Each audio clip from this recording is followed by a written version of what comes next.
Bismillahirrahmanirrahim. Alhamdulillah nahmaduhu wa nasta'inuhu wa nastaghfiruh. Wa na'udzu billahi min shururi anfusina wa min sayyiati a'malina. Man yahdihillahu fala mudilla lahu wa man yudlil fala hadiyalah. Asyhadu an la ilaha illallah wahdahu la syarikalah wa asyhadu anna Muhammadan abduhu wa rasuluh la nabiyya ba'dah. Allahumma salli wa sallim ala nabiyyina Muhammad wa ala alihi wa sahbihi ajma'in, amma ba'd. Hadirin dan hadirat serta para pendengar dan penonton yang saya hormati, Assalamualaikum warahmatullahi wabarakatuh. Alhamdulillah, kita bersyukur kehadirat Allah Azza wa Jalla. Berkat taufiknya kita dapat bertemu sekali lagi di alam maya untuk menekuni firman-firman Allah di bawah tajuk ayat-ayat iman. Ayat-ayat iman. Apa maksud ayat-ayat iman? Ustaz pernah baca ada buku yang dinamakan ayat-ayat syaitan. Mungkin agaknya kandungan atau konten buku tersebut bisikan-bisikan syaitan agaknya. Wallahu a'lam. Tetapi topik kita hari ini ayat-ayat iman. Yaitu firman Allah Subhanahu wa taala yang diawali dengan ya ayyuhalladzina amanu. Itu maksudnya ayat-ayat iman. Allah Subhanahu wa taala apabila memanggil manusia dengan panggilan ya ayyuhalladzina amanu, itu yang kita maksudkan dengan ayat-ayat iman. Kadang-kadang Allah panggil ya ayyuhalladzina kafaru, itu orang kafir. Kadang-kadang Allah panggil ya ayyuhan nas, wahai sekalian manusia. Kadang-kadang ya ayyuhal insan, wahai manusia. Kadang-kadang Allah panggil ya ayyuhan nabi, wahai nabi. Kadang-kadang Allah panggil ya ayyuhar rasul, wahai rasul.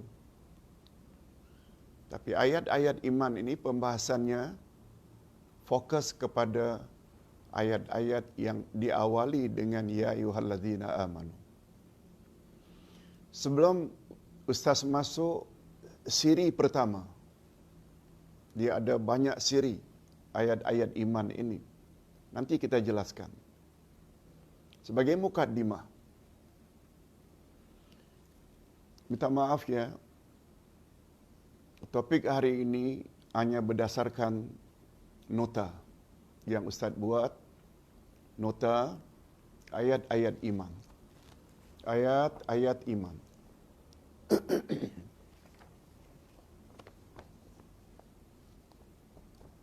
Ustaz sudah tulis nota ini lebih kurang 53 nota.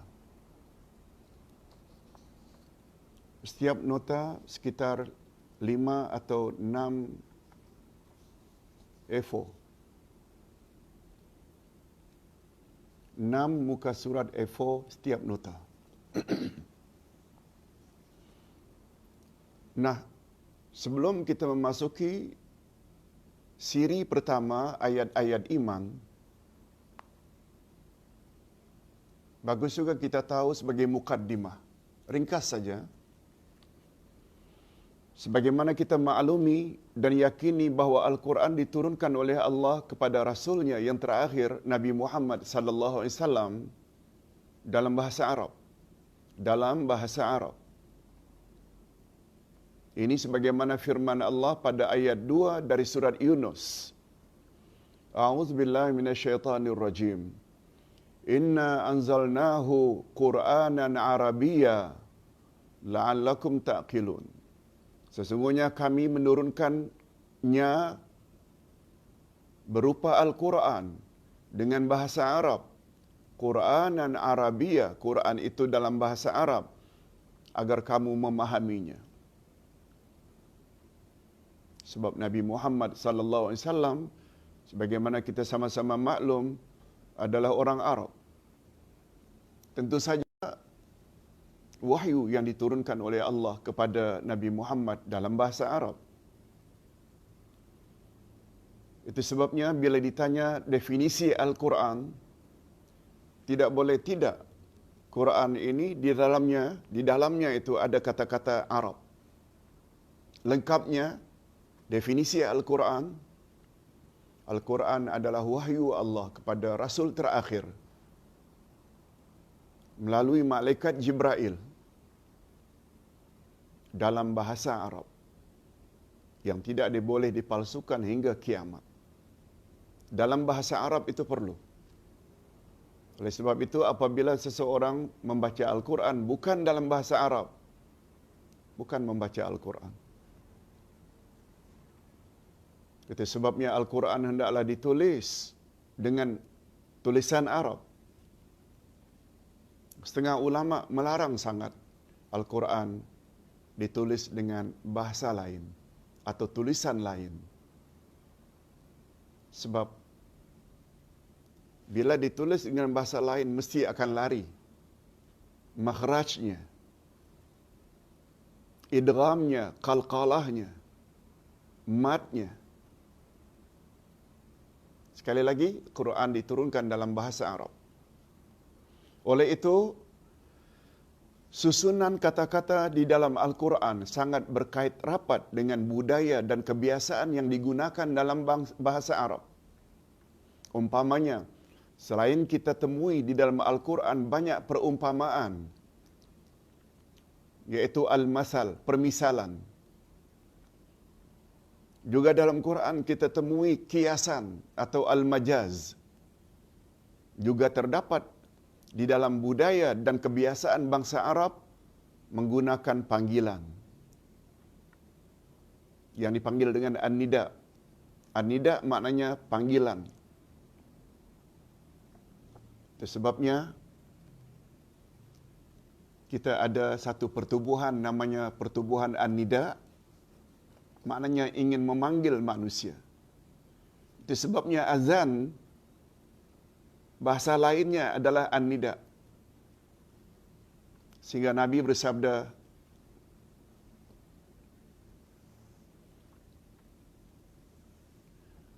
"Lau ya'lamun nasu ma fin nida." Andai kata manusia mengetahui kelebihan yang ada di dalam an-nida. An-nida itu maknanya azan.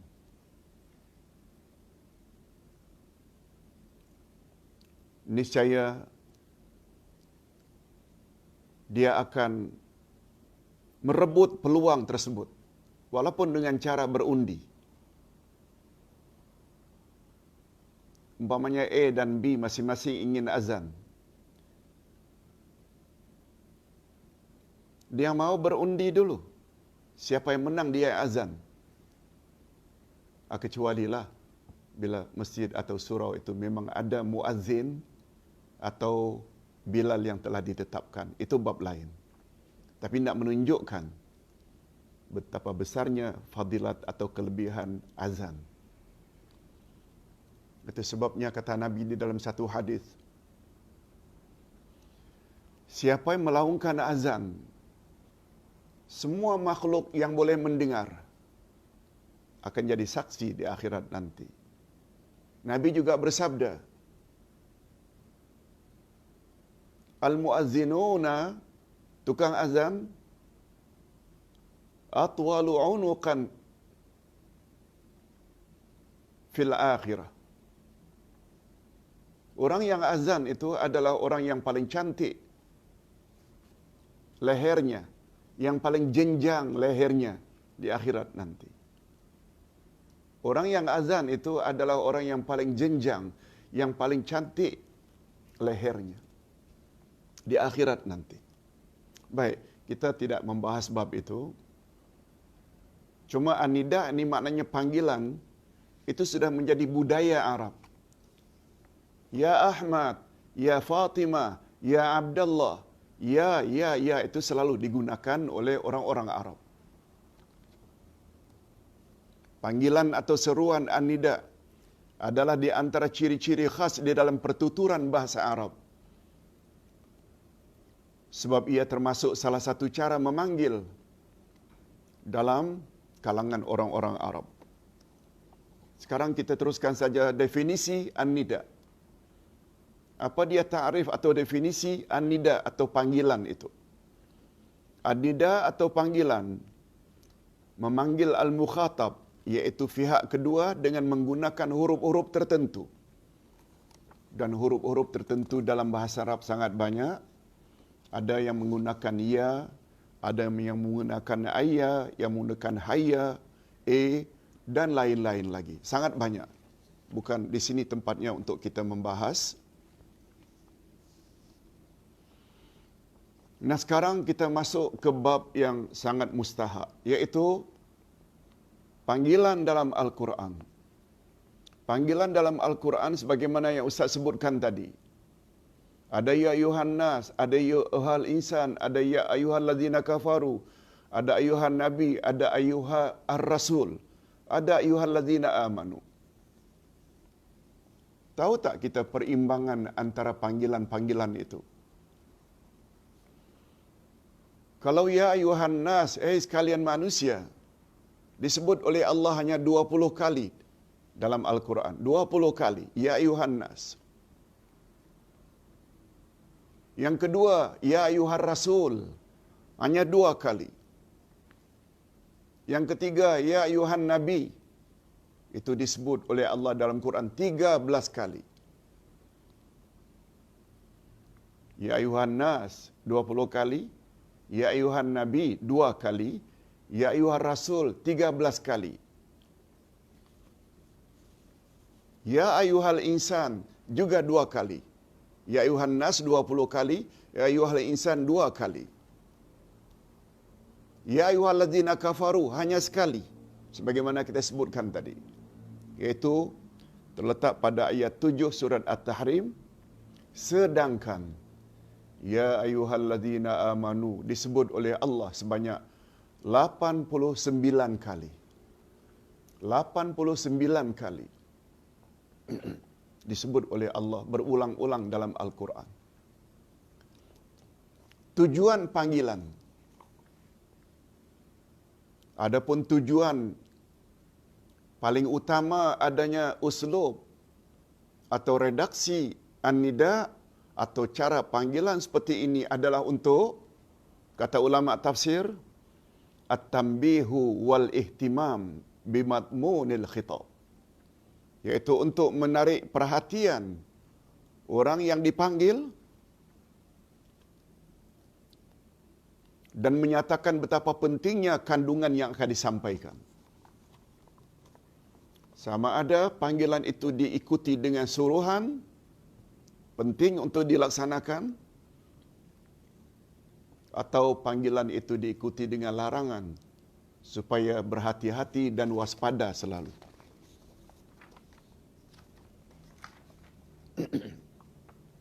Itu sebabnya kata salah seorang yang pakar tafsir dalam hal Al-Quranul Karim, iaitu Abdullah bin Mas'ud. Apa kata beliau ketika memberi komen tentang faedah an-nida ini atau panggilan Allah dalam Al-Quran? Apa kata beliau? Abdullah bin Mas'ud, "Idza sami'ta Allah yaqul ya ayyuhalladzina amanu far'iha sam'ak fa innahu khairun ta'muru bih aw syarrun yunha anhu." Pahami baik-baik kata-kata Abdullah bin Mas'ud. Jika kamu mendengar Allah berfirman, wahai orang-orang yang beriman, maka pusatkanlah pendengaranmu, fokus. Karena sesungguhnya ia adalah kebaikan yang menyuruh kamu atau keburukan yang mesti kamu jauhi. Setelah panggilan ya ayyuhalladzina amanu, mesti ada Allah ikuti, sama ada suruhan agar kita laksanakan atau larangan agar kita jauhi.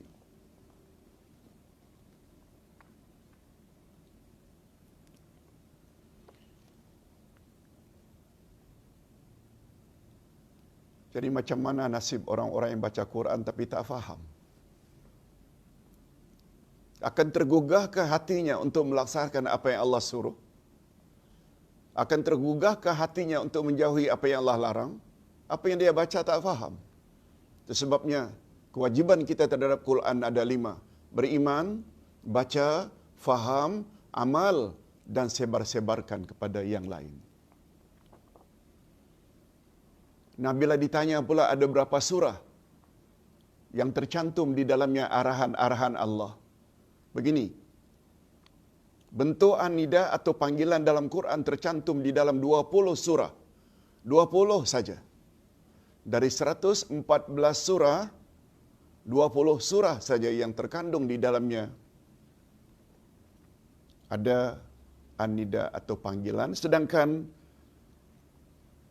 94 surah lainnya tidak ada panggilan. Seperti contohnya surat Al-Ikhlas tak ada. Surat Al-Falaq, Qul a'udzu birabbin nas juga tidak ada. An-Nas juga tidak ada. Tapi Al-Kafirun ada. Qul ya ayyuhal kafirun. Maaf. Qul ya ayyuhal kafirun. La a'budu ma ta'budun. Adapun yang kita sebut tadi, hanya sekali Allah menyambil orang kafir, yaitu dengan uslub ya ayyuhalladzina kafaru. Hadirin dan hadirat rahimakumullah. Sangat banyak perinciannya, tapi untuk mukaddimah rasanya cukup sampai di sini saja. Cuma bagus juga untuk jadikan ingatan. Ya ayyuhalladzina amanu, yang disebut sebanyak 89 kali itu, semuanya disebut pada awal ayat. Seperti ayat yang kita bacakan pagi tadi, ya ayyuhalladzina amanu la tulhikum amwalukum wala auladukum an zikrillah. Ya ayyuhalladzina amanu qu anfusakum wa ahlikum nara. Ya ayyuhalladzina amanu taqullah. Semua di awal ayat. Kecuali satu ayat saja. Dari 89 ayat, satu ayat saja ya ayyuhalladzina amanu itu disebut pada pertengahan ayat. Ayat berapa itu? Yaitu ayat 46 dari surat Al-Ahzab. Yang kita, kaum bapa, boleh dikatakan setiap Jumaat mendengar ayat ini dibaca oleh khatib di atas mimbar. Ayat 46 itu berbunyi, Innallaha wa malaikatahu yusalluna 'alan nabi. Baru diikuti pertengahannya, ya ayyuhalladzina amanu sallu 'alaihi wa sallimu taslima. Ayat itu diawali dengan sesungguhnya Allah dan para malaikat berselawat ke atas Nabi. Baru kemudian diikuti, hei orang-orang yang beriman, berselawatlah dan beri salamlah ke atas Nabi. Dari satu sisi ini menunjukkan betapa tinggi berselawat ke atas Nabi Muhammad sallallahu alaihi wasallam. Dan untuk pengetahuan, selawat ada 3 jenis. Selawat Allah pada Nabi atau kepada manusia, selawat malaikat kepada Nabi atau kepada manusia, dan selawat kita selaku umat kepada Nabi Muhammad sallallahu alaihi wasallam. Selawat Allah maknanya Allah cucuri rahmat dan berkat dalam hidup seseorang. Itu makna selawat Allah kepada manusia. Selawat para malaikat pada manusia,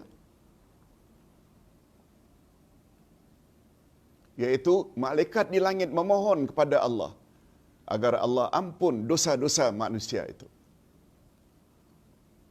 Adapun selawat kita selaku umat kepada Nabi Muhammad atau untuk Nabi Muhammad, Allahumma salli ala nabiyina Muhammad, itu ucapan itu namanya salawat ke atas Nabi.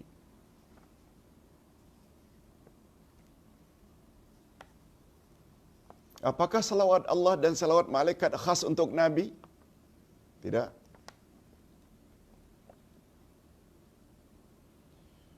Kita jika tahu juga layak mendapat salawat dari Allah dan salawat dari malaikat. Salawat dari Allah, Allah cucuri rahmat dan berkat dalam hidup kita. Salawat dari malaikat, malaikat mohon pada Allah agar Allah ampun dosa-dosa kita. Kita boleh dapat. Antara lain yang Ustaz masih ingat. Apa kata Nabi? Inna Allah wa malaikatahu yusalluna ala saffil awal. Sesungguhnya Allah dan para malaikat bersalawat ke atas orang yang berada pada saf yang pertama.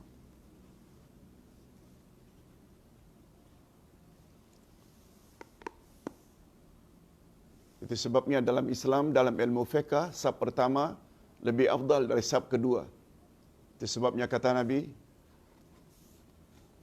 afdalu sufufir rijal awwaluha wa syarruha wa khairuha akhiruha.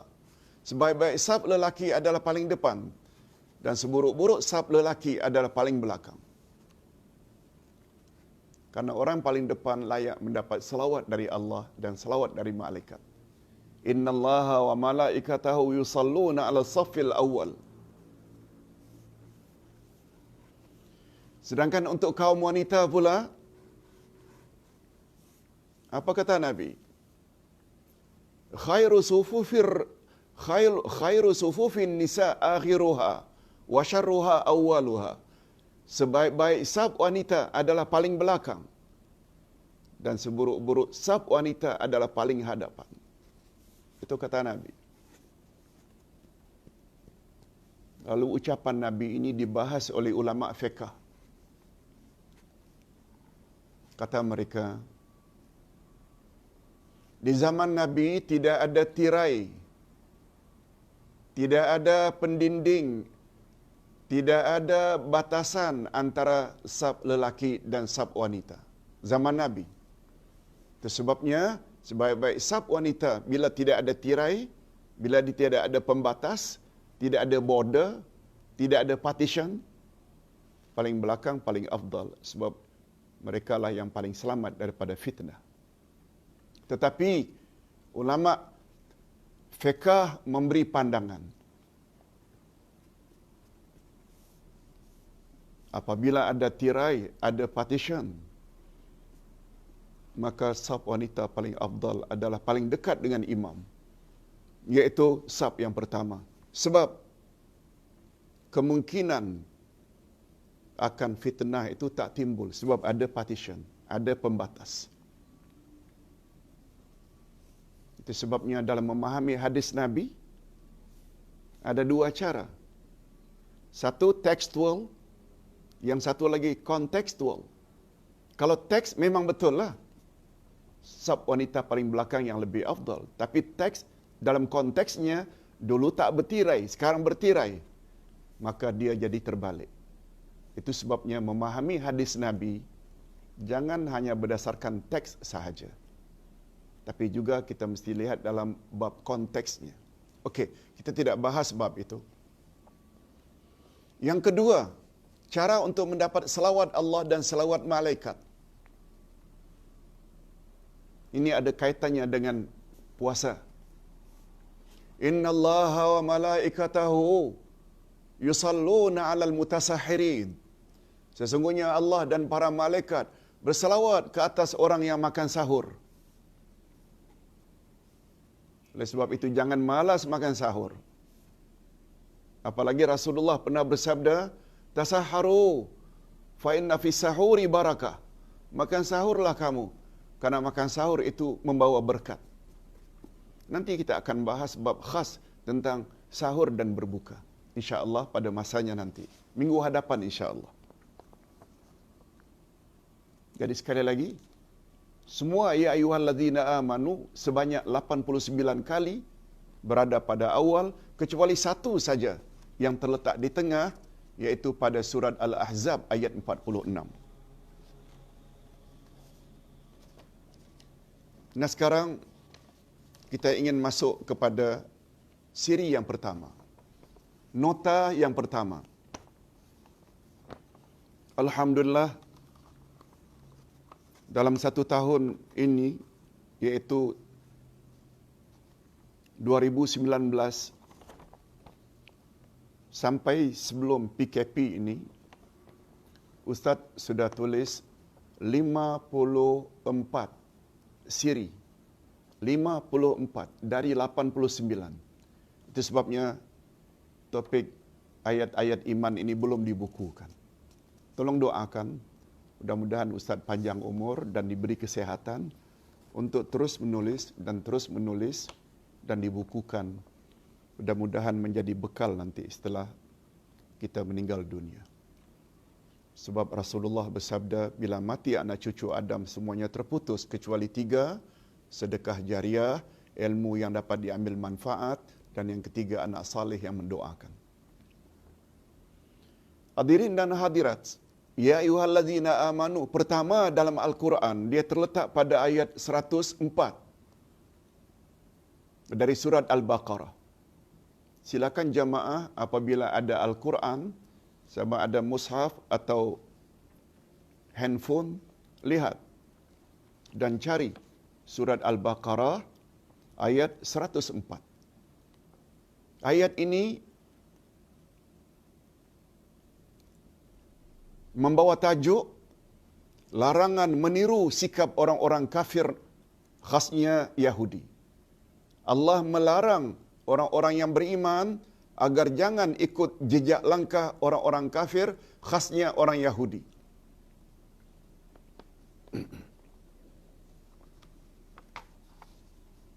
Apa bunyi ayatnya? Saya bacakan. Dalam hal ini, supaya lebih sempurna tafsirannya, kita bawa juga ayat sesudahnya. Jadi 104 dan 105. A'udzubillahi minasyaitonirrajim. Ya ayyuhalladzina amanu la taqulu ra'ina wa qulu anzarna wasma'u walil kafirina adzabun alim.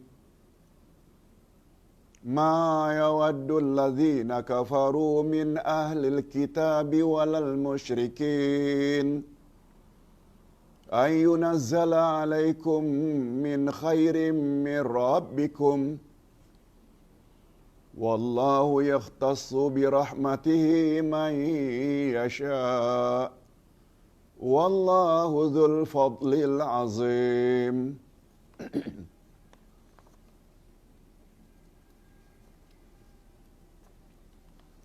Sebelum kita baca terjemahannya, apakah terjemahan harfiah atau terjemahan maknawiyah, bagus juga sebagai persepsi. Memasukkan atau mengetahui pelajaran baru berdasarkan pelajaran lama. Itu sebabnya tadi Ustaz sebut, baca Quran, jangan dahulukan yang belakang, dibelakangkan yang dahulu. Dia adalah tauqifiyah. Itu sebabnya, untuk memulai pelajaran ini, bagus juga kita tahu, apa pengajaran yang dapat diambil pada ayat sebelum ini. Ini dia penjelasannya. Dalam ayat-ayat sebelum ini, yakni ayat sebelum 104 tadi, Allah Subhanahu Wa Taala menerangkan beberapa kali. Allah menerangkan beberapa kali pengkhianatan orang-orang Yahudi terhadap Nabi Musa alaihi salam dan kitab Taurat. Orang Yahudi dilaknat dan dikutuk oleh Allah karena mereka khianat terhadap Nabi Musa, Nabi mereka, dan terhadap kitab Taurat yang diturunkan oleh Allah. Ustaz ada jelaskan kalau tak salah semalam. Siapa yang tidak mengetahui ayat 38 dari surat Al-Baqarah, dia akan jadi insan yang tak tahu hala tuju ke mana yang dia akan tuju. Apa kandungan utamanya ayat 38 surat Al-Baqarah? Allah berfirman, turunlah kamu semua dari syurga ini. turun ke bumi. Siapa semua itu? Iblis, Adam dan Hawa. Itu sebabnya manusia anak cucu Adam, syaitan atau jin daripada kalangan iblis, semuanya punya tujuan utama dan sama, yaitu agar beribadat pada Allah di atas muka bumi. Lalu apa kata Allah setelah mereka diturunkan? Fa imma ya'tiyannakum minni huda faman tabi'a hudaya fala khaufun 'alaihim wala hum yahzanun. Aku akan datangkan pada kamu, hei manusia dan jin, petunjukku. Siapa ikut petunjukku, dia tidak perlu takut dan tak perlu sedih. Menurut tafsiran Ahlus Sunnah wal Jamaah, petunjuk yang dimaksudkan ialah rasul demi rasul diangkat oleh Allah, kitab demi kitab diturunkan oleh Allah untuk dijadikan pedoman bagi umat. Itu sebabnya umat Nabi Musa bila ikut Musa dan Taurat, tak payah takut, tak payah sedih. Kita semalam ada sebut bezanya takut dengan sedih. Takut menyangkut perkara future, sedih mengenang masa silam. Begitu juga terhadap umat Nasrani Kristian bila ikut Isa zaman itu dan ikut Injil yang original, tak payah takut, tak payah sedih. Begitu juga kita umat akhir zaman bila ikut Nabi Muhammad dan ikut Al-Quran, dengan kata lain, ikut Quran dan sunnah Nabi, tak payah takut menghadapi masa depan dan tak perlu menyesal nanti sejak dalam kubur atau hari berhisab. Kita akan ditolong oleh Allah Azza wa Jalla. Ternyata orang-orang Yahudi, mereka khianat terhadap Musa, tak mau ikut. Mereka khianat terhadap Taurat. Oleh sebab itu, sangat layak dan wajar untuk mendapat laknat dan kutukan daripada Allah. Dan prinsipnya sama. Bila umat akhir zaman cemoh Nabi Muhammad tak mau ikut sunnah Nabi, Al-Quran pula diperlekeh atau diperleceh, mereka juga akan mendapat laknat daripada Allah. Na'udzubillah min zalik. Itu sebabnya dalam surat Al-Fatihah kita minta kepada Allah, ihdinas siratal mustaqim. Siapa itu yang berada di atas siratal mustaqim? Allah jelaskan pada ayat 69 dari surat An-Nisa. Mereka ialah nabi-nabi, siddiqin, syuhada dan salihin. Kalau ingin berada jalan yang lurus, ikut Nabi. Ikut Abu Bakar As-Siddiq. Ikut Umar, Osman dan Ali, syuhada, orang yang mati syahid. Dan ikut orang-orang saleh. Dan pada masa yang sama kita juga minta agar Allah jauhi kita. Ghairil maghdubi alaihim. Bukan jalan orang yang engkau murkai. Waladdallin. Bukan pula jalan orang yang sesat. Nabi Muhammad sallallahu alaihi wasallam ketika ditanya, man humul maghdubu alaihim, siapakah golongan yang dimurkai Allah yang kita minta agar dijauhi dari mereka? Nabi jawab, al maghdubu alaihim humul yahud. Orang yang dimurkai itu adalah Yahudi. Wa man humud dallun, siapa pula orang yang sesat ya Rasulullah? Ad-dallun humun nasara. Itu sebabnya dalam ayat ini Allah Subhanahu wa taala mengingatkan orang beriman jangan ikut jejak langkah orang kafir, sama ada Yahudi atau Nasrani. Okey, kita teruskan.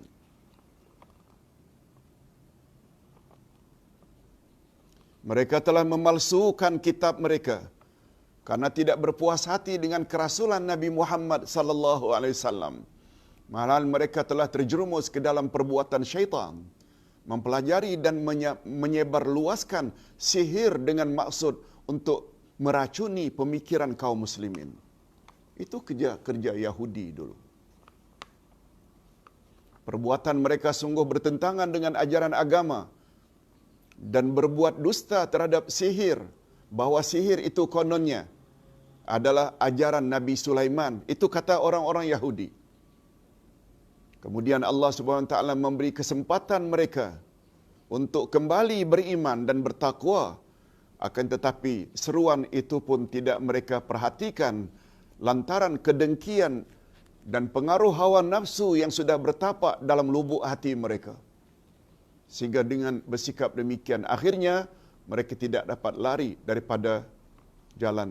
Mereka akhirnya tidak dapat lagi mengetahui jalan yang benar. Segala kebenaran yang disampaikan oleh Nabi, mereka jauhi.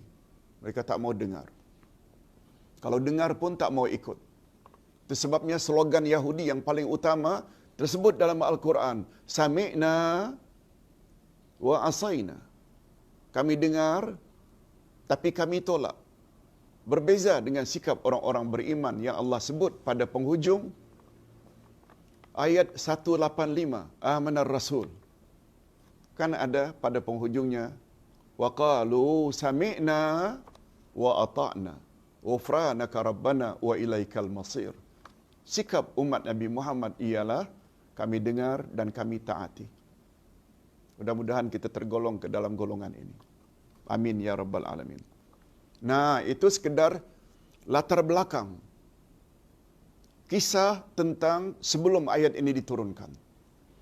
Kemudian di dalam ayat berikutnya, ayat yang Ustaz bacakan tadi, Allah mengalih sasaran firman-Nya kepada orang-orang beriman dan menuntun mereka cara-cara bersopan santun kepada Nabi Muhammad sallallahu alaihi wasallam agar supaya orang-orang beriman tidak meniru tindak tanduk dan perbuatan orang-orang Yahudi yang tak sopan kepada Nabi Musa, yang tidak mau ikut kitab Taurat yang diturunkan. Ustaz ulang sekali lagi firman Allah yang di dalamnya ada ya ayyuhalladzina amanu. Ya ayyuhalladzina amanu la taqulu ra'ina wa qulu unzurna wasma'u wa qulu unzurna wasma'u walil kafirina adzabun alim. Hai orang-orang yang beriman, janganlah kamu katakan kepada Muhammad ra'ina, tetapi katakanlah unzurna, dan dengarlah. Dan bagi orang-orang kafir siksaan yang pedih. Okey, apa tafsirannya atau terjemah maknawiyah? Itu baru terjemah harfiah. Mengapa dilarang menyebut ra'ina? Mesti ditukar menjadi unzurna. Ini penjelasannya. Dalam ayat ini Allah Subhanahu wa taala melarang orang-orang beriman atau para sahabat zaman itu jangan mengucapkan ra'ina yang biasanya mereka ucapkan kepada Nabi Muhammad sallallahu alaihi wasallam, yang kemudian ditiru oleh orang-orang Yahudi dengan merubah bunyinya sehingga menimbulkan pengertian yang buruk untuk mengejek Nabi Muhammad sallallahu alaihi wasallam. Selanjutnya Allah mengajar orang-orang beriman untuk mengatakan unzurna, dan dengarlah, agar mereka memperhatikan dan mendengar dengan baik pengajaran agama yang disampaikan oleh Nabi Muhammad sallallahu alaihi wasallam. Allah Subhanahu wa taala mengakhiri ayat di atas dengan ancaman untuk orang-orang kafir siksaan yang pedih. Ustaz bacakan dulu sedikit. Menurut Imam Ibnu Katsir, salah seorang pakar tafsir, dalam ayat ini Allah melarang hamba-hambanya yang beriman supaya mereka jangan memiliki sifat dan sikap menyerupai sikap orang-orang kafir di dalam ucapan dan perbuatan mereka. Di antara sebab ayat ini diturunkan ialah karena sikap Yahudi yang jika mereka meminta agar mereka diberi perhatian yang sepenuhnya, yang sepatutnya, mereka akan katakan kepada Nabi, ra'ina. Lalu mereka rubah bunyinya agak ke dalam, ra'ina. Asalnya ra'ina menjadi ra'una, dengan tujuan untuk mengejek Nabi Muhammad sallallahu alaihi wasallam. Semoga Allah laknat mereka. Allah sebut perkara ini di dalam ayat-ayat yang lain. Perkataan ra'ina maknanya pada asalnya, perkataan ra'ina pada asalnya, sudilah kiranya kamu memperhatikan kami. Dikala para sahabat menghadapkan kata-kata ini kepada Rasul sallallahu alaihi wasallam, orang Yahudi pun memakai kata ini dengan digumam seakan-akan menyebut ra'ina, padahal yang mereka katakan itu ru'una, yang berarti kebodohan yang sangat.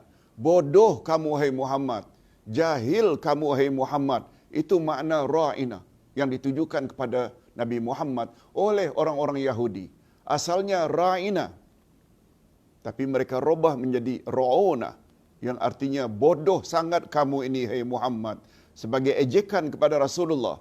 Itulah sebabnya Allah menyuruh supaya sahabat-sahabat menukar perkataan ra'ina menjadi unzurnya, yang artinya sama betul. Tolong perhatikan nasib kami. Dalam bahasa Arab, ra'ina sudah jadi bahasa Melayu. Tolong ra'ikan kami. Itu sebabnya kalau kita pergi naik haji atau umrah, orang Arab yang menjual kurma ini, Syekh, berapa 1 kilogram ajwa ini? Oh, ini first class. Harganya 300 rial 1 kilogram. Orang yang tahu bahasa Arab akan gunakan ra'ina.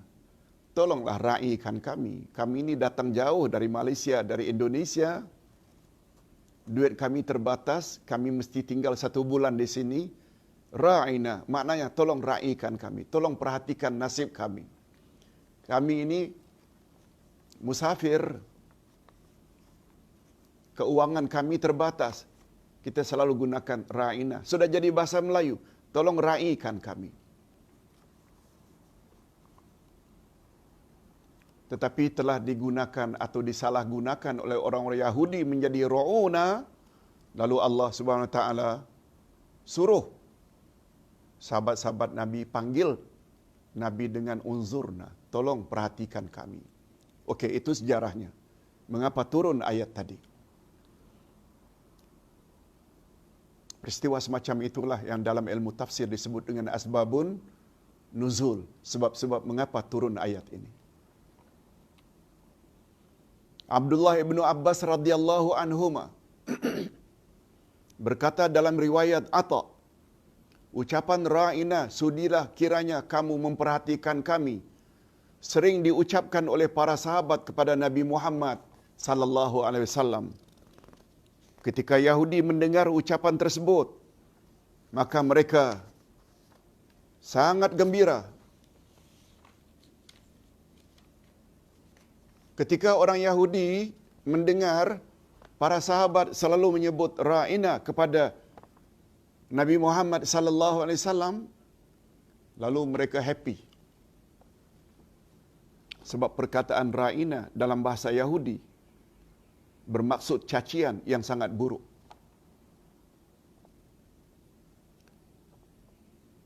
Mereka lalu berkata, sebagaimana yang dijelaskan oleh Abdullah ibnu Abbas radhiyallahu anhuma. Jangan lupa ya, kalau tadi kita menyebut Abdullah ibnu Mas'ud, Abdullah ibnu Abbas ini lagi hebat sehingga beliau mendapat gelaran Turjamanul Quran, orang yang paling pakar dalam menafsirkan Quran.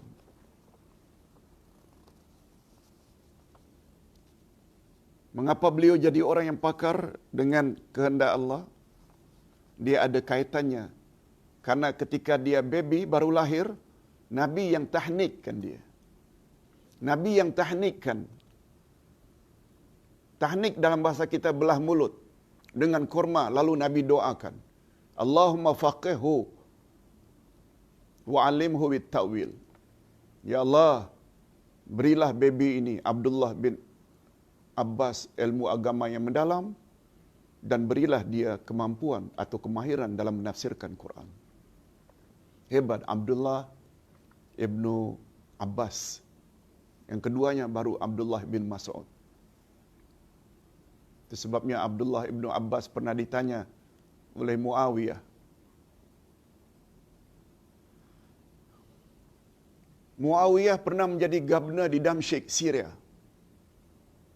Beliau dapat pertanyaan dari Raja Rom, Decianus.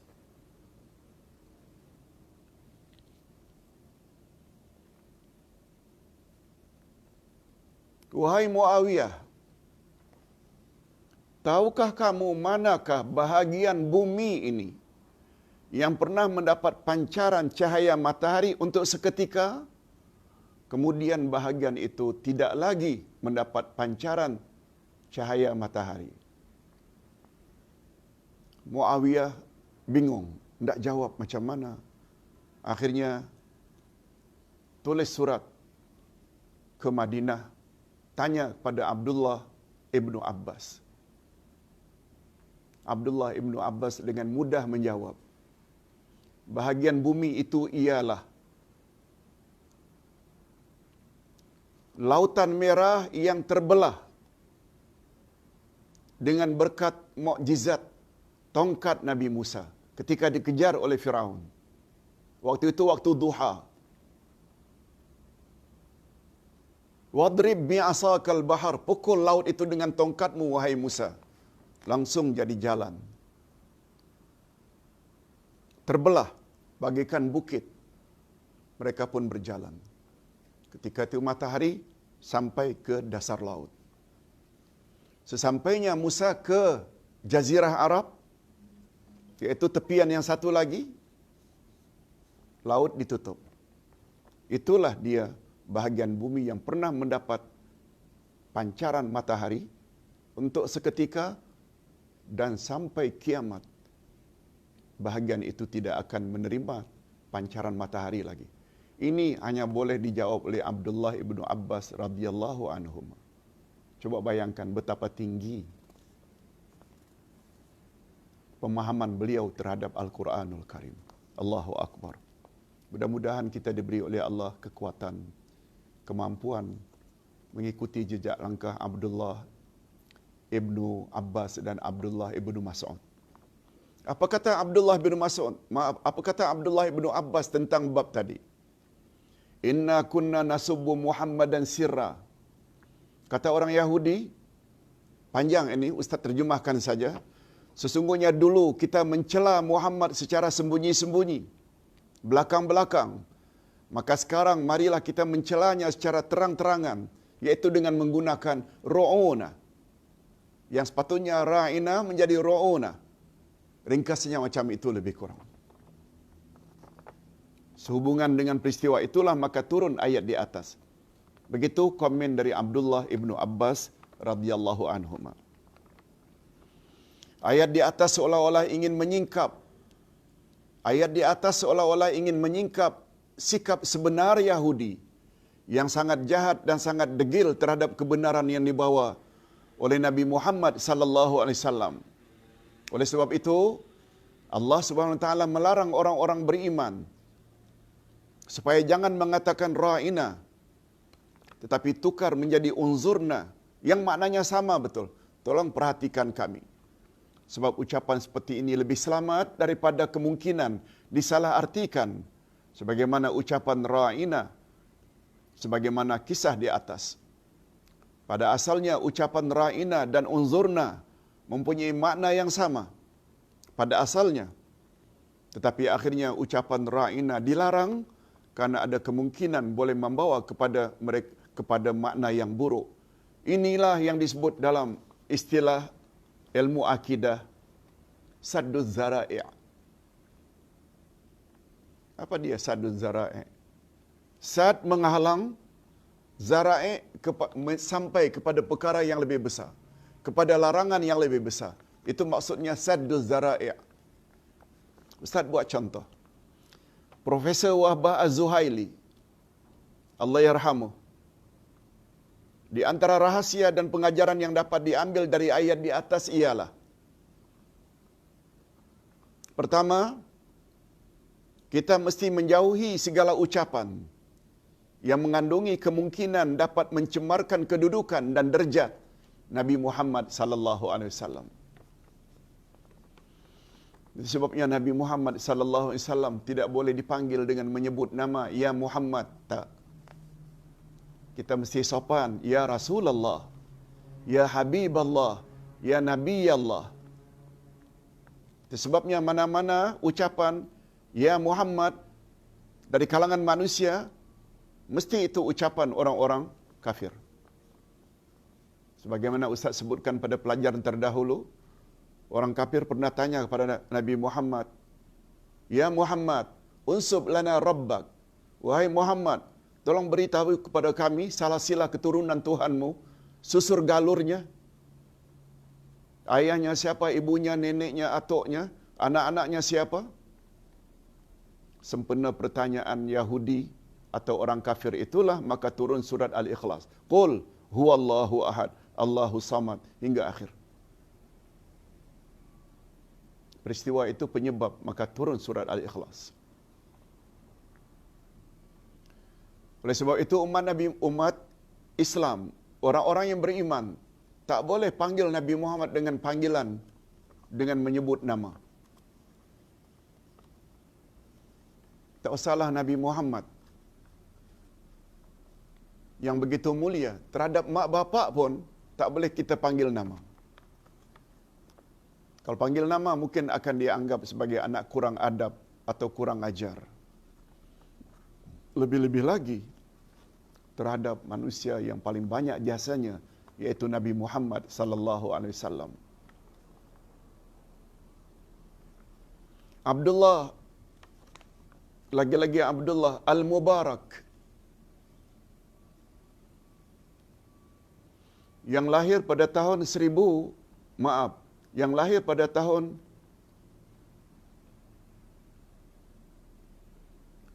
133. Dia lebih tua 17 tahun dari Imam Syafi'i. Imam Syafi'i lahir 150. Abdullah Al-Mubarak lahir 133. Meninggal 177.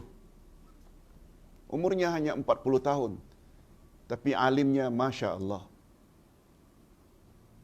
Apa kata beliau? Bagus juga untuk kita tahu.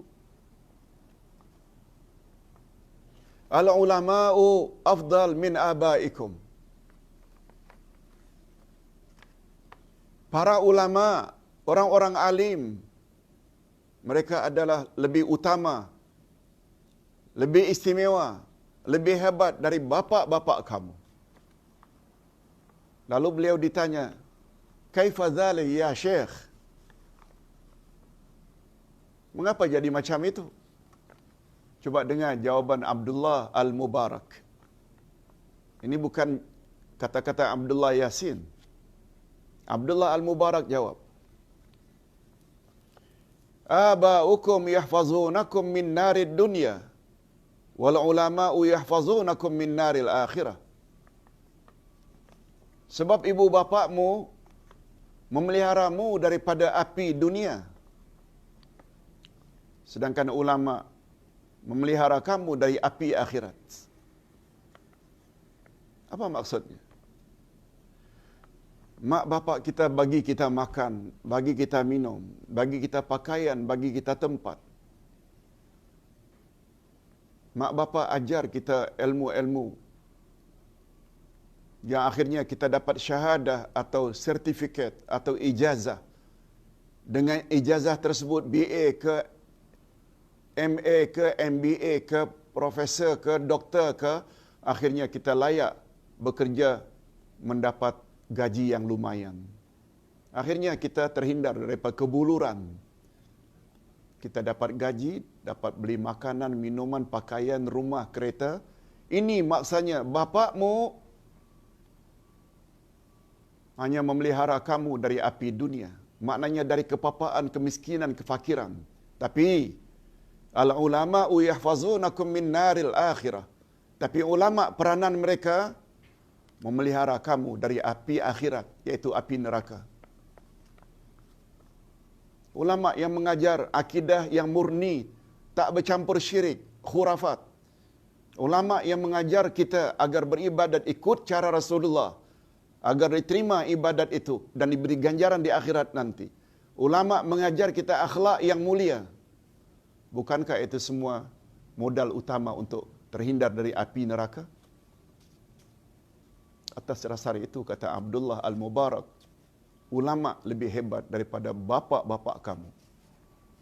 Tetapi andai kata seorang bapa selain mengajar anaknya akademik, suruh belajar, tapi in the same time juga mengajar akidah anak, ibadat anak, akhlak anak, kita tak nafikan ini yang paling baik.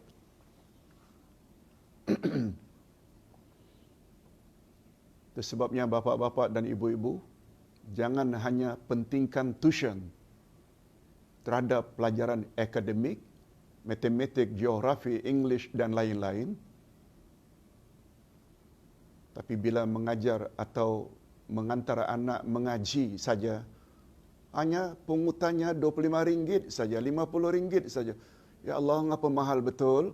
Padahal tuition English, matematik sampai 300, 500 sanggup bayar. Allahu Akbar. Nah, bagaimana peranan Nabi Muhammad sallallahu alaihi wasallam? Kalau ulama saja macam itu, kedudukannya berbanding mak bapak sendiri. Betul tak Nabi Muhammad sallallahu alaihi wasallam adalah datuk semua ulama? Maksud datuk di sini, betul tak Nabi Muhammad adalah rujukan semua ulama? Apalagi Nabi bersabda, al-ulama'u warasatul anbiya. Ulama adalah penerus tugas Nabi. Oleh sebab itu bukan namanya ulama apabila yang dia mengajar itu bercanggah dengan ajaran Nabi Muhammad sallallahu alaihi wasallam. Cakap saja. Ayat Quran tak dibawa, hadis Nabi tidak dibawa. Kalau bawa hadis pun yang palsu, yang daif sampaikan. Tidak, ulama tidak macam itu. Dia mesti pastikan ayat Quran, pastikan hadis Nabi itu yang sahih. Kalaupun dia tidak sebut yang daif, dia kena sebut ini hadis daif supaya para pendengar tahu bahawa ini tidak confirm datang dari Rasul. Hadis daif itu 50-50. Mungkin 50% Nabi sebut, mungkin 50% Nabi tidak sebut. Itu syarat kata para ulama kalau kita tidak menyebut kepada jemaah hadis itu hadis daif.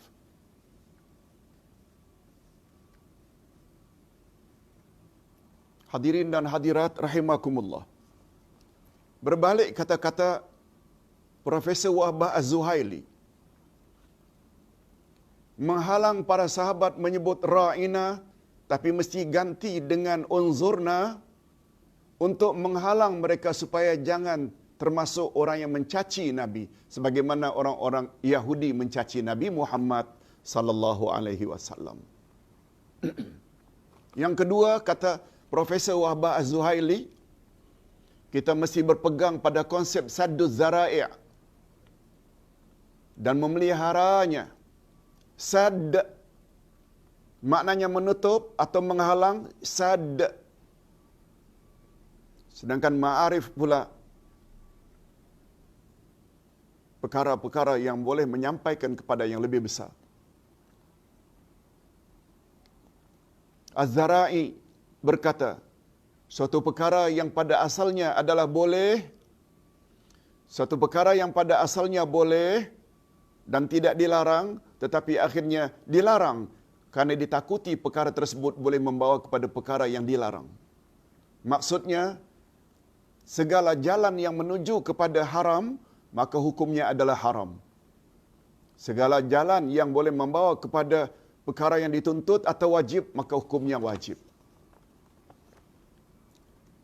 Boleh Ustaz jelaskan sedikit kata-kata Az-Zara'i? Az-Zara'i, maaf, bukan Zara'i, tapi Zara'i. Saddu, menghalang, Zara'i, perkara yang boleh membawa kepada perkara yang lebih besar.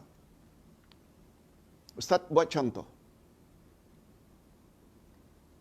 Dalam Al-Quran Allah Subhanahu Wa Taala larang, la taqrabuz zina.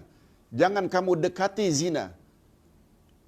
Bunyinya bukan la taznu, jangan berzina. Tapi bunyinya jangan dekati zina. Apa dia dekati zina? Bukan berzina. Dating. berjanji akan jumpa berdua-duaan, khalwat, berdua-duaan laki-laki dan wanita yang bukan mahram. Sebab perbuatan tersebut bersunyi-sunyi tanpa ada orang lain boleh membawa kepada zina. Mengapa adanya larangan jangan dekati zina, jangan kamu berkhalwat, jangan kamu berdua-duaan? Sebab ekoran dari berdua-duaan dia boleh membawa kepada zina. Ini namanya sadduz zara'i'. Itu sebabnya umat Islam dilarang supaya jangan membuat atau menyimpan patung. Mungkin kita katakan, alah patung kami tidak akan sembah. Jangan. Sejarah syirik pertama di atas muka bumi ialah terjadi pada zaman Nabi Nuh. Setelah satu demi satu orang-orang alim meninggal dunia, syaitan suruh umat Nabi Nuh buat patung mereka. Generasi yang buat patung, anak, cucu tahu itu patung orang alim. Tapi generasi yang kelima, keenam, ketujuh dah kabur tentang kedudukan patung. Akhirnya syaitan yang sama, iblis yang sama datang. Patung yang terpacak di tempat-tempat keramaianmu itu bukan sembarang patung. Itulah Tuhan kamu. Akhirnya mereka sembah patung. Inilah sebabnya mengapa Nabi Muhammad sallallahu alaihi wasallam larang sungguh jangan simpan patung, jangan buat patung. Sebab dari sudut sadduz zara'i', gara-gara patung akhirnya menyembah berhala. Kita tak boleh katakan kami tak akan sembah. Apalagi Nabi Muhammad sallallahu alaihi wasallam pernah menyebut rumah tak akan dimasuki malaikat bila di dalamnya ada patung dan anjing. Patung dan anjing bila ada dalam rumah, malaikat tak akan masuk. Apa jadi rumah bila malaikat tak masuk? Syaitan yang akan masuk. Jadi larangan terhadap patung, dia termasuk bab sadduz zara'i'. Hadirin dan hadirat rahimakumullah. Kita teruskan. Imam Asy-Syaukani berkata, setelah Allah Subhanahu wa taala melarang agar jangan mengatakan ra'ina dengan nada mengejek, lalu Allah ikuti dengan perintah wasma'u, unzuru. Ganti ra'ina menjadi unzuru, wasma'u, dan dengar sajalah. Mengapa ada diikuti dengan dengar saja? Maksudnya dengarlah oleh kamu apa yang diperintahkan kepada kamu. Jangan tanya, itu maksudnya. Dan apa yang kamu dilarang melakukannya, dengar saja. Maknanya patuhi sajalah Allah dengan meninggalkan arahan kepada Nabi sallallahu alaihi wasallam dengan lafaz iaitu ungkapan ra'ina. Kamu ucapkanlah kepada baginda sebagaimana kamu diperintahkan, yaitu unzurna. Tafsiran ini mengandungi kemungkinan maksud dengarlah apa yang Rasulullah arahkan kepada kamu agar mengikuti syariatnya, sehingga dengan demikian kamu akan memperoleh apa yang kamu inginkan tanpa perlu meminta al-mura'ah, agar Nabi meraihkan dan memberi mereka perhatian. Tak mustahak nak minta ra'i pada Nabi. Yang penting katakan saja sami'na wa ata'na, kami dengar dan kami taati. Apa kata Allah, apa kata Nabi.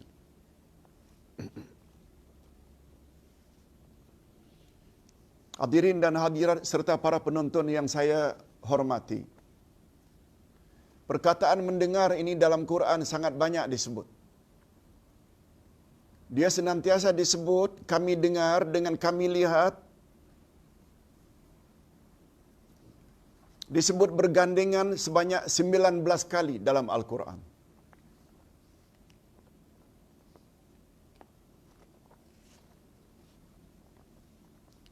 Inna sama'a wal basara, sesungguhnya pendengaran dan penglihatan dalam Quran disebut sebanyak 9 kali 19 kali secara bergandengan.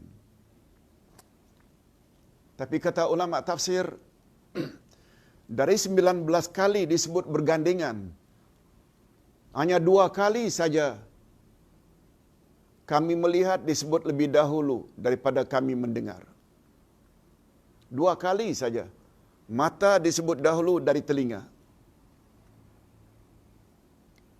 Kalau 2 kali dari 19 maknanya 17 kali. Allah sebut sami'na dulu baru absarna. Inna sam'a wal basara. 19 kali pendengaran disebut dahulu.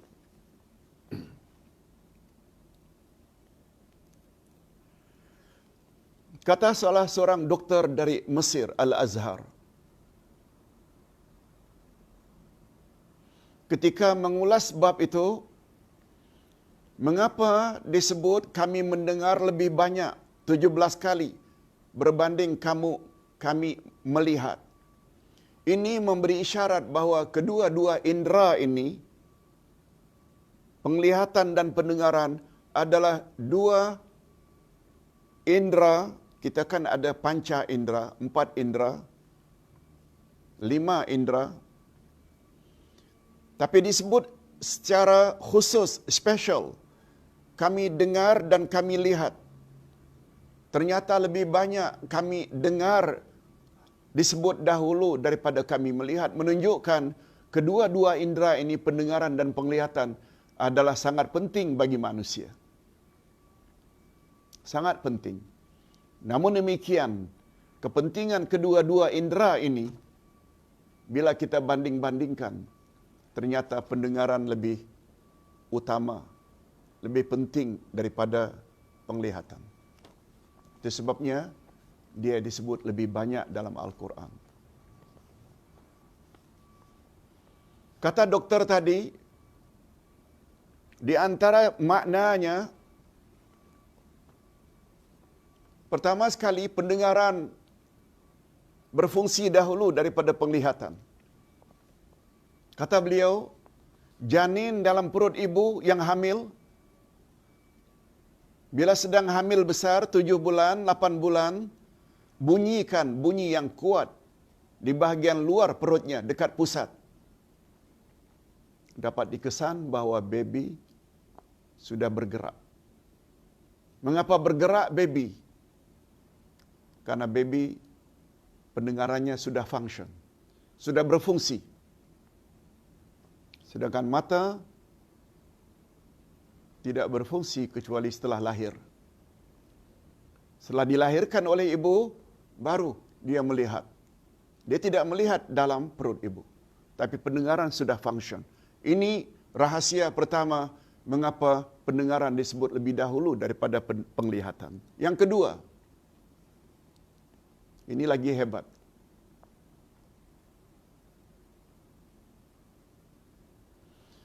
Baby apabila lahir boleh mendengar walau bisu, boleh mendengar walau buta.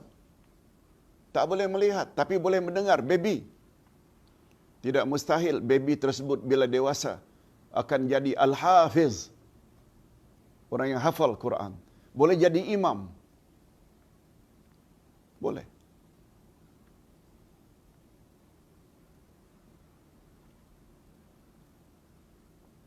Malah orang buta kadang-kadang lebih cepat menghafal Al-Quran. Sebab dia tidak diganggu oleh pemandangan mata terhadap perkara-perkara maksiat. Ini yang menyebabkan kita akhirnya susah menghafal Al-Quran. Tetapi sebaliknya, kata doktor berkenaan, bila baby lahir dalam keadaan matanya boleh melihat tapi pekak, automatically baby itu akan bisu. Tak boleh bercakap. Apa sebab? Percakapan adalah sekedar mengikut apa yang didengar. Itu sebabnya baby baru umur 1 tahun, 2 tahun, menyebut susu yang didengar, cucu, nasi, naci. Kemudian diperbetulkan. Mengapa dia boleh bertutur? Karena dia dengar. Oleh sebab itu tidak ada pendengaran automatically bisu. Allahu Akbar. Itu sebabnya mengapa umat setia Nabi Muhammad sallallahu alaihi wasallam senantiasa berkata sami'na wa ata'na. Kami dengar dan kami taati. Daripada ayat inilah akhirnya timbul kaedah yang kita selalu sebut al-ilmu muqaddamun alal qawli wal amal. Ilmu hendaklah didahulukan daripada bercakap atau beramal. Mengapa ilmu dahulu?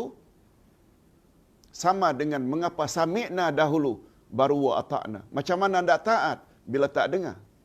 Malas mengikuti majlis pengajian, tak mau dengar nasihat-nasihat agama.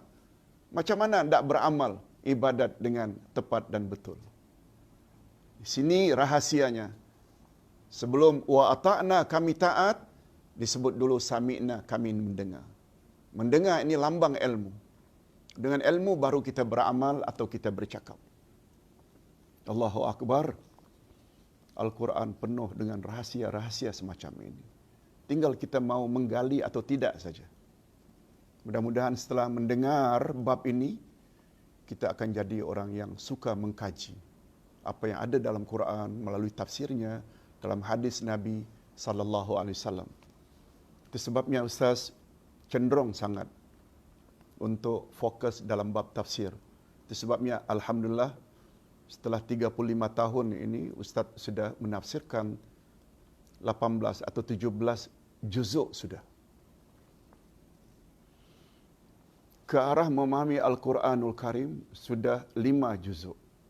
Setiap juz 30 pelajaran. Ke arah memahami Al-Quran dan Al-Hadis. Sebab macam mana kita akan mentaati Allah bila tak faham Quran, tak faham hadis Nabi sallallahu alaihi wasallam. Baik, kita teruskan. Imam Muhammad Rashid Ridha berkata, yang lebih dikenal dalam bahasa bahawa ungkapan ra'ina, perhatikanlah kami, berasal dari perkataan al-mura'ah, saling memperhatikan.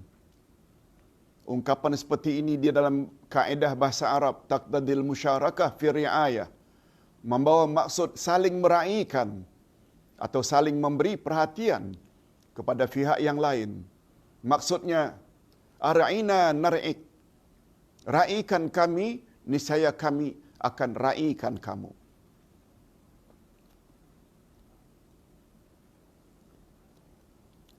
Niscaya kami akan beri perhatian pada kamu. Perhatikan kami, kami akan perhatikan kamu. Ucapan seumpama ini jika ditujukan kepada Nabi sallallahu alaihi wasallam sangat jelas dan terang tergolong ke dalam kurang adab. Minta Nabi raikan pada kita, padahal kita tidak raikan sunnah Nabi. Oleh itu, larangan di dalam ayat di atas sebenarnya mengandung unsur agar kita beradab dan bersopan kepada Nabi Muhammad sallallahu alaihi wasallam. Jangan sampai kurang adab terhadap Nabi sallallahu alaihi wasallam. Hadirin dan hadirat rahimakumullah.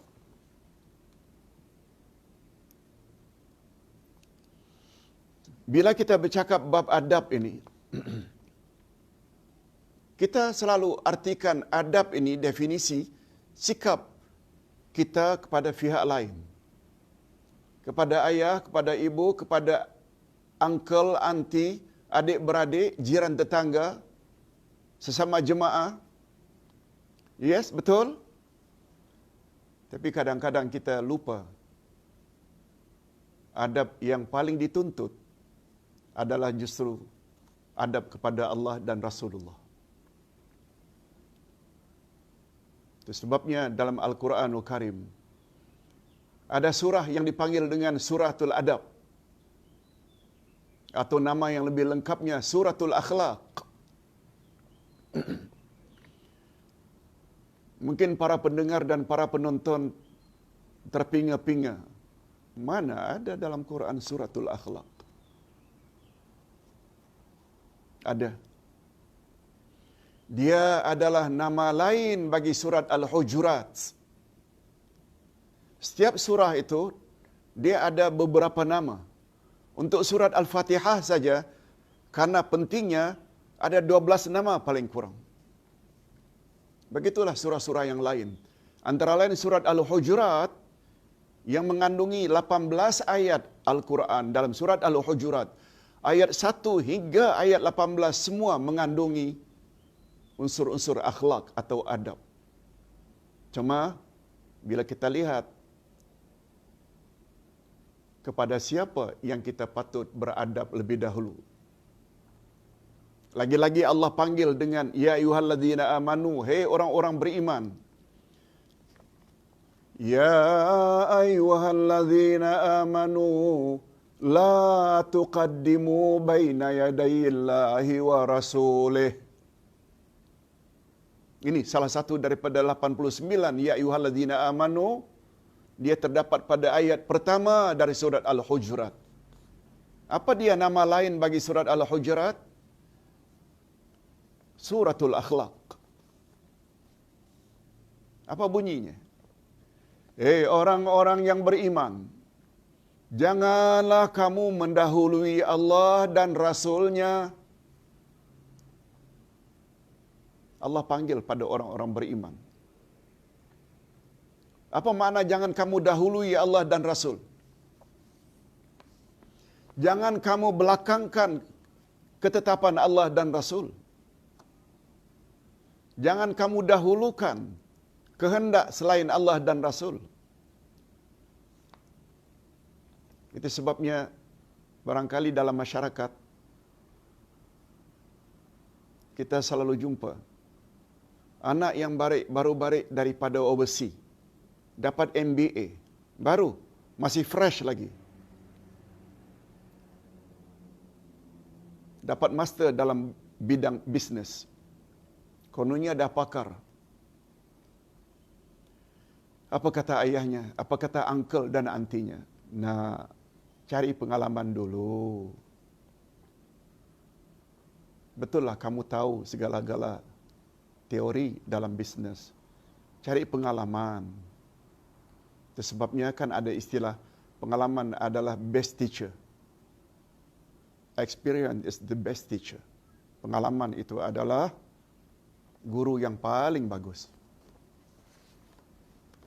Akhirnya anak tersebut degil minta juga dari ayahnya, uncle-nya, kumpul-kumpul dapat 500,000 untuk buat bisnes. 1 bulan saja lingkup, gulung tikar, bankrupt. Apa kata ayahnya? Apa kata uncle dan antinya? Itulah, lain kali jangan mendahului orang tua. Lain kali jangan kamu mendahului orang tua yang dah banyak pengalaman. Kan kamu disuruh bekerja dulu untuk beberapa tahun, cari pengalaman. Nah, istilah jangan mendahului ini, jangan bangkang. Jangan tak hiraukan nasihat orang tua. Tu maksudnya. Dalam surat Al-Akhlaq, surat Al-Hujurat, mula-mula Allah sebut, orang-orang beriman, jangan kamu mendahului Allah dan Rasul. Maknanya tak peduli dengan ketetapan Allah dan ketetapan Rasul. Allahu Akbar. Itu sebabnya dalam Al-Quranul Karim, Allah sebut dengan jelas. Dalam ayat 3 surat Al-Hujurat, ini Hujurat. Kalau tadi ayat pertama, coba perhatikan ayat kedua. Ya ayyuhalladzina amanu, orang beriman lagi, hei orang beriman, la tarfa'u aswatakum fawqa sautin nabi. Hei orang-orang beriman, jangan kamu meninggi suara di atas suara Nabi. Hei orang-orang beriman, janganlah kamu meninggikan suaramu melebihi suara Nabi. Wala tajharu lahu bil qawli kajahri ba'dikum li ba'd. Janganlah kamu berkata kepadanya dengan suara yang keras, sebagaimana kerasnya suara sebahagian kamu terhadap sebahagian yang lain. Apa bahayanya? Antahbata a'malukum wa antum la tash'urun. Supaya tidak hapus amalanmu sedangkan kamu tidak menyadari.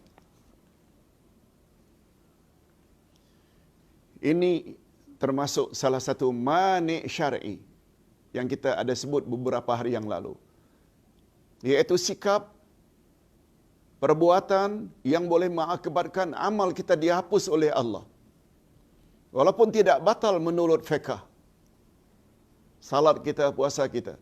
Tapi boleh hancur. Kita selalu sebut mani syar'i ini penghalang amal diterima, syirik, hasad, dengki, riya, ujub, takabur. Satu di antaranya tidak bersikap sopan terhadap Nabi. Orang-orang beriman, jangan meninggi suara di atas suara Nabi. Jangan panggil Nabi macam kamu panggil sesama kamu. Kita dengan kawan kita boleh panggil nama, tapi untuk Nabi mesti beradab. Ya Rasulullah, ya Nabi Allah. Bila kamu degil juga, tak hormat pada sunnah Nabi, antah bata a'malukum wa antum la tash'urun. Amalmu hancur, musnah. Allah tolak, Allah tak terima, sedangkan kamu tidak menyadarinya. Ini termasuk salah satu mani syar'i. Pengajaran ayat, meninggikan suara lebih dari suara Nabi atau berbicara keras terhadap Nabi adalah suatu perbuatan yang menyakiti dan menyinggung perasaan Nabi. Karena itu perbuatan tersebut dilarang melakukannya dan boleh menyebabkan hapusnya amal seseorang. Hadirin dan hadirat rahimakumullah.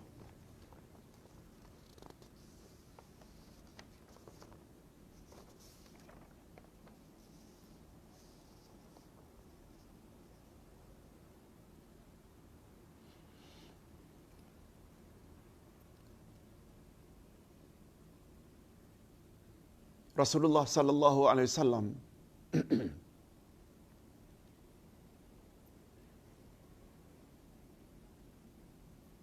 pernah pada satu hari kehilangan sahabat tertentu. Nabi apabila memberi ceramah, beliau selalu memperhatikan jamaahnya. Itu sebabnya bila beberapa kali sahabat itu tidak datang, beliau akan tanya, mana si fulan itu? Dah berapa hari dia tak hadir? Dia sakit ke supaya kita ziarah? Dia musafir ke supaya kita doakan? Kalau seorang sahabat menjawab, dia sakit ya Rasulullah. Okey, kita pendekkan cerita. Lalu Rasulullah dan para sahabat ziarah. Baru beberapa hari,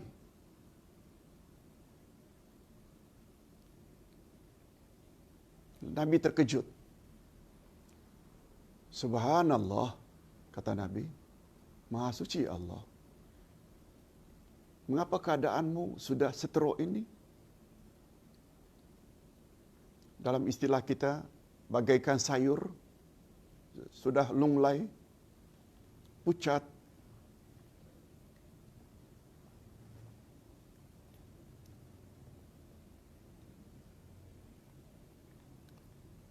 Lalu Rasulullah tanya, apa sebab?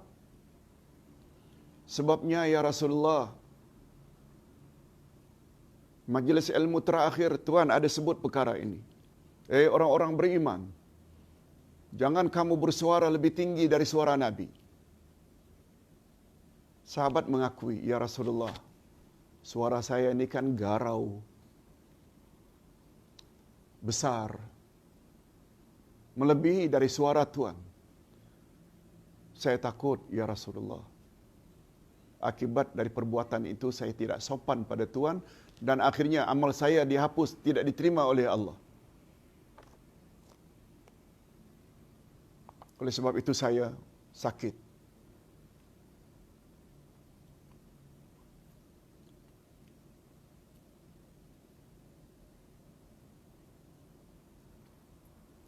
Minta maaf. Nabi Muhammad sallallahu alaihi wasallam menjawab, bukan itu yang dimaksudkan oleh Allah. Bukan suaramu yang semula jadi itu besar itu yang jadi ukuran di sisi Allah. Yang dimaksudkan menentang ajaran yang dibawa oleh Rasulullah. Ini tafsiran dari Nabi sallallahu alaihi wasallam yang dibimbangkan oleh sahabat tadi. Akhirnya kata Nabi, Qul Rabbana atina fid dunya hasanah wa fil akhirati hasanah wa qina azabannar. Yang sakit tadi disuruh oleh Nabi agar membaca Rabbana atina fid dunya hasanah wa fil akhirati hasanah wa qina azabannar. Ya Allah, berilah kami kebaikan di dunia, berilah kami kebaikan di akhirat, dan hindarkan kami dari azab api neraka. Akhirnya dengan izin Allah tak semena-mena orang tersebut pulih baik bagaimana sedia kala. Ini juga satu sunnah Nabi. Rupanya apabila sedang sakit, bagus juga cara merawat sakit. Sama ada kita sendiri yang sakit atau orang lain yang sakit, kita bacakan doa Rabbana atina fid dunya hasanah wa fil akhirati hasanah, juga salah satu cara rawatan dalam agama Islam.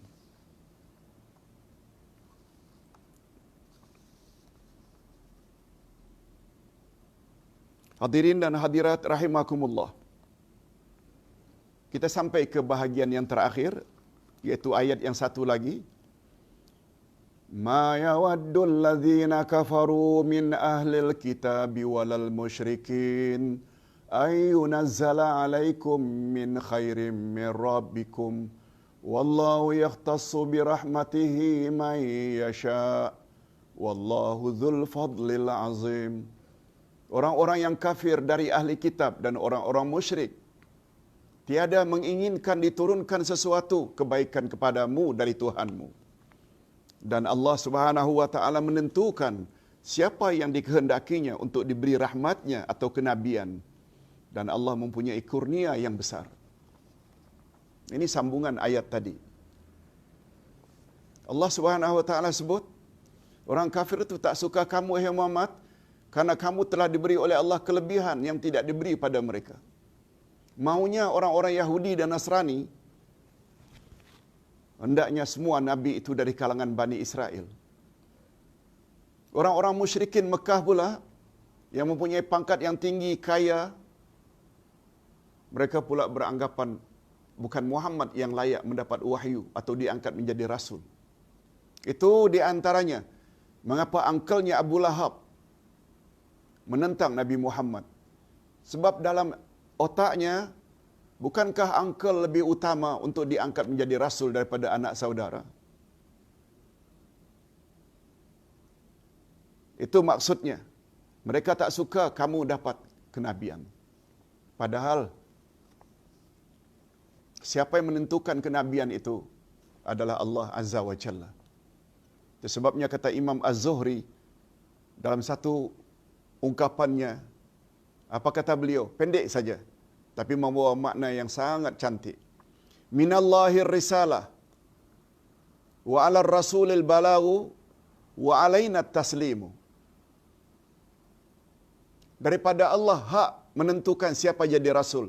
Minallahir rasul, minallahir risalah adalah menjadi otoriti, menjadi hak wewenang Allah menentukan siapa jadi rasul. Wa 'alar rasulil balaghu, tugas rasul menyampaikan saja. Dan tugas kita pula selaku umat, wa 'alaina taslimu, tugas kita menerima saja. Sami'na wa ata'na. Insya-Allah apabila kita ikuti kaedah ini, siapa jadi rasul tak kisah. Sebabnya tak perlu kita nak mencari rasul Melayu. Nabi Muhammad adalah rasul terakhir. Boleh membawa kufur orang yang apabila mendakwa ada rasul lagi setelah Nabi Muhammad sallallahu alaihi wasallam. Itu hak Allah. Orang-orang Yahudi dan Nasrani, kamu tidak berhak mempertikaikan siapa yang akan aku angkat menjadi rasul. Cuma tugas rasul menyampaikan saja. Itu sebabnya Nabi Muhammad sallallahu alaihi wasallam diingatkan oleh Allah, jangan fras, jangan give up, jangan serik apabila umatmu tak mau terima. Sebab tugas mereka terima saja. Mudah-mudahan hadirin dan hadirat kita semua termasuk ke dalam golongan umat yang selalu berkata sami'na wa ata'na.